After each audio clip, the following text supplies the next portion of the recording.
What issue is most important to you in the city of Boston? Low-income housing. Housing. Well, I think it's the housing issue right now in Boston. Housing. Housing. Affordable housing for a lot of us. You agree with that, right? Oh yeah, there's no question about it. Okay. I mean, the top three issues in Boston generally are housing, education, income inequality, and housing is at the core of it. But they all work together. Tito Jackson says that the housing market right now is on fire as far as the building is concerned, and the developers should be required to pay 25% of their investment towards low-income housing instead of the 13 to 18% that is now being done. Is that a good idea? Yeah, it's not 13 to 18. It was 13 when I took over as mayor, and in 2015 we bumped that up to 18%.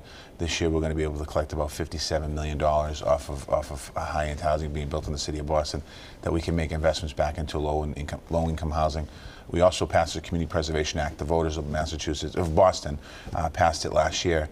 In 2001, they went for it. It got defeated at the ballot box. This year, we're able to get the business community to support it or stay away from opposing it. And so we have additional money going into housing. But it's a big issue. We're going to continue to create. The last 3 years, we've created record numbers, individual years of housing, low-income housing, and we're going to continue to build that. One thing that when you see that report right before we came on, we also need to work with the communities and letting us build housing in communities. We're getting pushback on different neighborhoods about building housing. People are worried about overdevelopment in neighborhoods, and some people feel the crunch.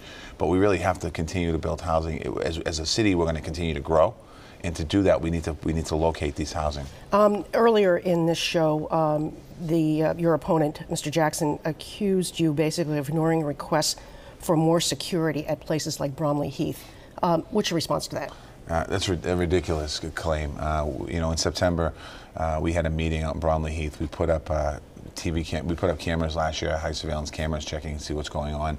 We're adding another bunch of cameras now after the unfortunate incident that happened this week out in Bromley Heath. What we have to do is we're working to try and get guns off the street. I mean, Commissioner Evans talks about it all the time.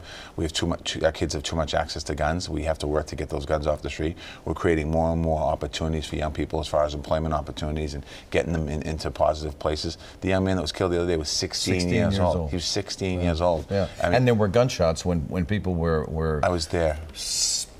Remembering him. Yeah, and then the next day I was out there, and there was gunshots too. We were doing a youth event for Urban Edge, building a youth center, and gunshots went off while I was speaking. I didn't hear it while I was speaking right up the street. Yeah. Very quickly, 25% as he's proposing, not realistic? No, Cambridge went to 30 and it didn't work. I think they're down to 20 now. So what we'll do is we'll reassess the inclusionary development next year in 2018. That's what we've always said. So let's talk about. We've been talking about Amazon already, and you certainly. We want to lure Amazon to Boston, but that will bring tens of thousands of people to an area which is already stuffed with traffic, and it's already squished with public transportation, and the public transportation system is already splitting at the seams of traffic too. So what's your plan to handle that influx? Well, I think there's a couple of things. Number one is we launched a housing plan in October of 2014, right after I became mayor, knowing that there was a problem with housing in Boston. We've permitted 22,000 units of those housing units. That housing units goes from high-end housing to low-income housing and everything in between. We're working with college universities to build more on-campus housing. So we have a plan for housing, and the plan is from now till 2030, but we're almost halfway there 3 years into the plan, so we're going to continue that plan.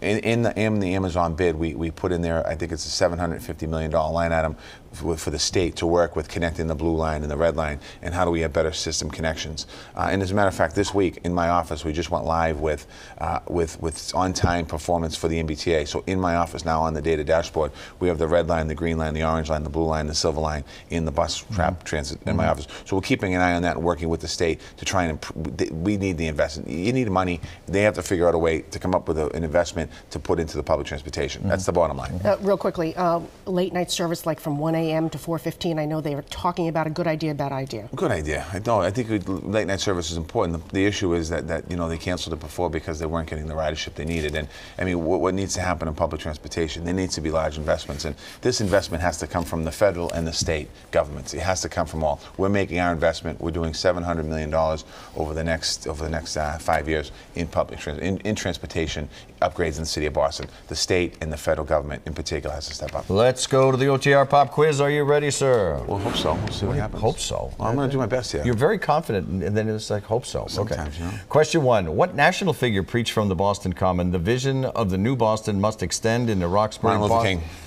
You didn't even let me finish. Dr. Martin Luther King Jr. in 1965. Question 2. The majority of crime in Boston falls mainly in 2 of the city's neighborhoods, Roxbury and Dorchester. What is the percentage of crime? And we have a number on the screen you can pick.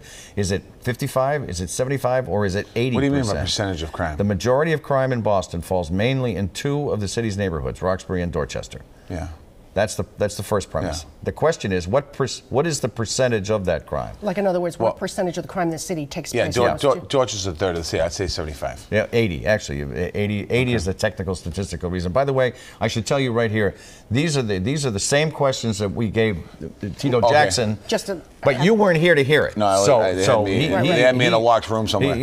You were in a hermetically sealed booth. Let me just clarify, just in that crime stat, because that stat can be misleading in the fact that 80% of it happens in those 2 neighborhoods, but also we are at a low for violent crime in the city of Boston and property crime in the city of Boston. So look at those numbers through the lens of today, not the lens of the 80s and 90s. Question 3 is the salary for the mayor of Boston is $175,000 a year, the highest paid of any mayor in the state. Can you name the cities in which the highest paid mayors are in the United States? Oh, probably New York, L.A., Seattle, and...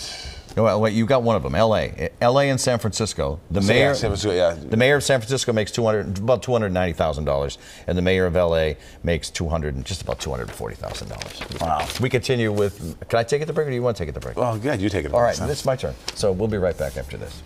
He did it better.